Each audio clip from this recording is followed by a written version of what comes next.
Welcome back once again to the Go to Work radio show with the one and only Reverend Fred Shaw. How are you today? I'm doing all right. Any day I can go to work, go to work, go to work. I'm doing okay. Amen. That's right. That's beautiful. Well said. Absolutely. And you know how we do it. We get straight to it. Today's topic is things that are slowing the progress of the Black community. What's your spin on that? Well, the thing is that, what inspired me to speak on this topic, and this is one of the things that is slowing the Black community, is the fact that, I wrote a book and it's called Stuck in Neutral, The Plight of the Black Community, and it's coming out Mm, around January. nice. And stuck in neutral, as we all know, is you don't go nowhere. You don't go forward. Mm-hmm. You don't go back. You Mm, always seem to be in the same position. The yeah. example is that we were the number two most powerful voting bloc at one time, and now we are the third biggest voting bloc in America. The Hispanics have passed us. So now Mm-hmm. there's more white voters, more Hispanic voters than there are Black voters. While Mm-hmm. everyone else, and this is not speaking for CCHR, this is not speaking for the NAACP. Both of those organizations I represent proudly. But right now, I'm talking from my own heart, my own thing. We have almost 10,000 Blacks killed every year in this country. We Mm-hmm. have all of these different things that take us out. We have drugs that we're ODing on fentanyl. I lost one of my grandnephews to fentanyl, and he Mm. lost his girlfriend's aunt because they used the same batch and they both died the same day. Oh So when wow. we look at the fact that we're murdering each other, when we look at the fact that we're dying from drug overdoses, when we look at the fact that some of us have no interest in women, I'll say it like that. We look at the fact, then we find ourselves very close to or behind the curve that show more of us are being killed or dying than are being born. And Mm. so when that's happening, you're on the way toward extinction. Mm. But the reason this occurs and the reason we stuck in neutral is because of the fact that we don't think for ourselves. Right. If you took the current race with Trump and Kamala, and I will not say who person should vote for, and I will not say who I may or may not vote for. Um, the thing is most of us, if you look closely, we share the opinions with the news stations that Mm-hmm. we look at. Yeah. And in doing that, then we find ourselves in a predicament to where we think like other people and think that we're the ones that's thinking it. Mm. Right. So if we call one a racist, it doesn't mean that he's a racist. It just means that the propaganda is saying he's a racist. And all he has to do is a racist thing, which does not make you a racist.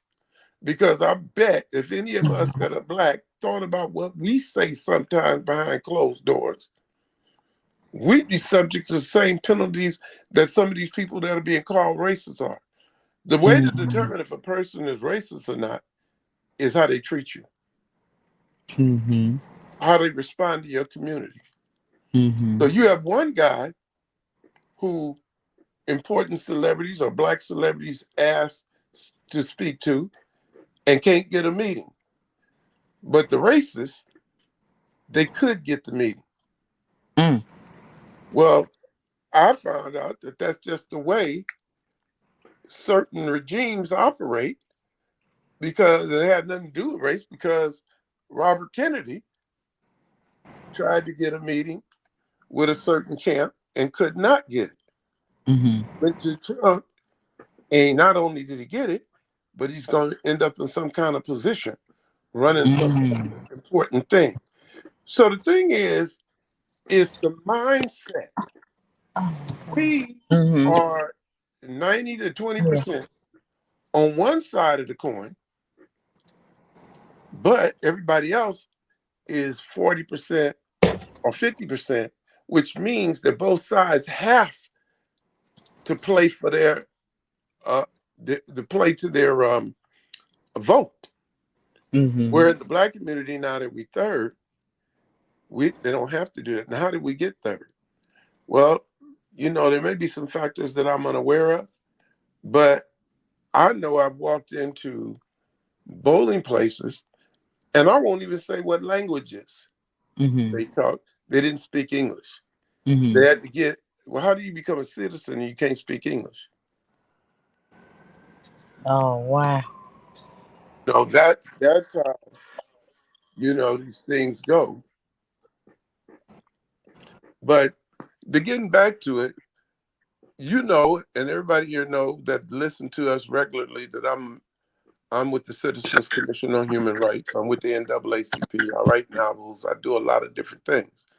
The Citizens Commission on Human Rights is a human rights watchdog organization that exposes psychiatric abuses. This is very important to your audience because not only are we looking at a war in politics, we're looking at a war in the field of mental health.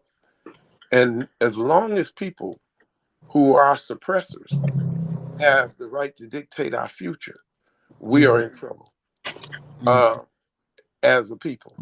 So it's not the teachers that are giving us a problem in school. The teachers oftentimes go in their own pockets and spend their own money. Mm-hmm. You know, they're dedicated to these children. They put up with a lot of stuff that in my day they wouldn't have had to put up with. Because in my Mm-hmm. day they could still spank the kids or give them swats. Mm-hmm. See, for acting up. Right. Now people say that wasn't right, and they shouldn't have been able to do that. Well, we had a heck of a lot better control of our children at that time than we do now.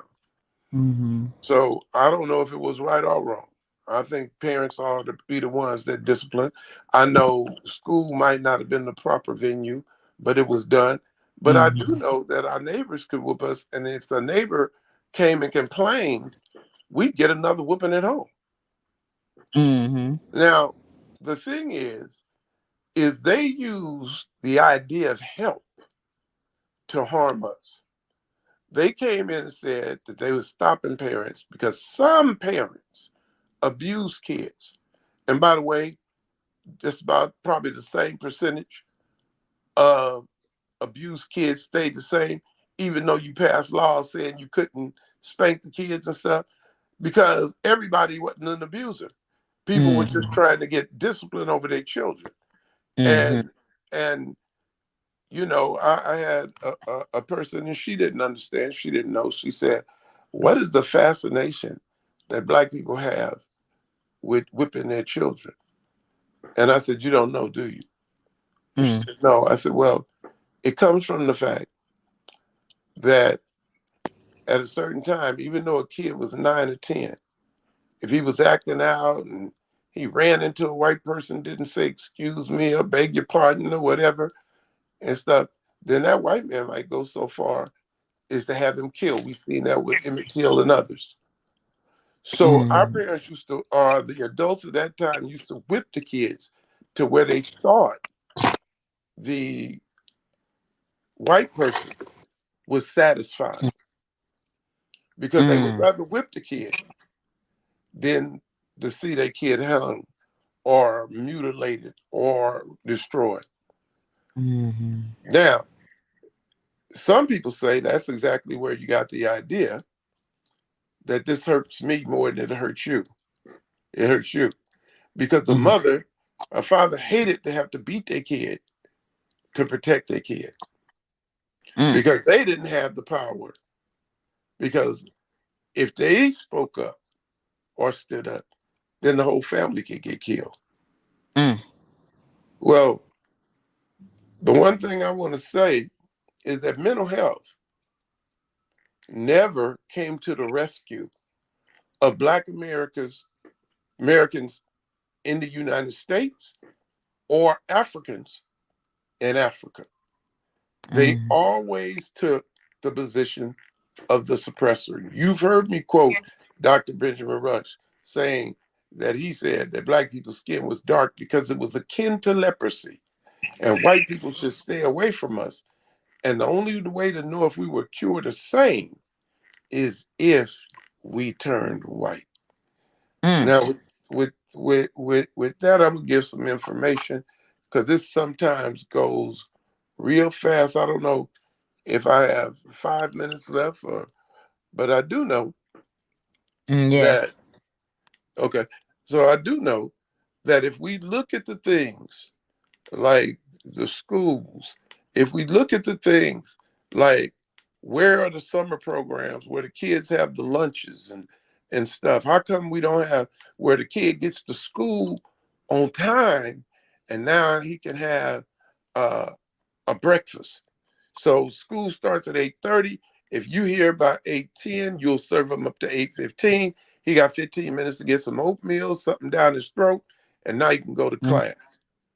At the end of the day, we can give him Mm-hmm. snacks, and then he can go to a sandwich or two, and then he can go to football practice, and he can go Mm-hmm. to do his homework, or he can do his homework right there and get tutored if he needed it. Where are these programs? Well, I'll tell you, the money's in mental health, and they don't understand by providing for the needs of people, you actually solidify their mental health. So with that, I want people just to listen to the words that I'm saying there. I want you to go to cchrint.org, and you can see our website. You can see our museum. You can see our database. You can see a lot of things. Also, if you want to find out more about the CCHR Task Force Against Racism and Modern Day Eugenics, then go to F. Shaw, Jr. at yahoo.com. F. Shaw, Jr. at yahoo.com. And put Michelle Farrow or Go to Work in the subject line. I'll get back with you as soon as I can. With that, the final thing I want to say, everything that needs to be handled for the progress of the Black community sits inside us right now. And we can be the ones responsible for our future. We don't have to depend on nobody else. We don't have to beg nobody else, but we do have to have the confidence in ourselves. We are the power that we're looking for. And with that, my sister, I just want to say go to work. All right, now go to work, go to work, and congratulations on your new book. Yeah, definitely, we need that because indeed, it seems like we're in neutral on a lot of fronts. Absolutely. Oh, yeah. Yeah, it's actually going to be two books.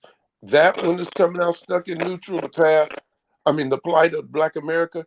And then there's one called The Mhm. Path to Power. And that's a book. It's written for people to be able to take a multi-level marketing plan and to be able to make a lot of money on it. I was wondering how I was having success and wasn't doing anything. Well, I was Mm. actually applying certain principles and had other people convinced that they were supposed to help supply for me. So what I Mm. needed to do was tell people how to do this. And so we have a fascinating book, The Path to Power, that'll be out in January also. And then somewhere along the line, we're going to do some things for you too. Oh, thank you. All right, sounds good. Well, thank you once again. Everybody, go to work and have a great, great week.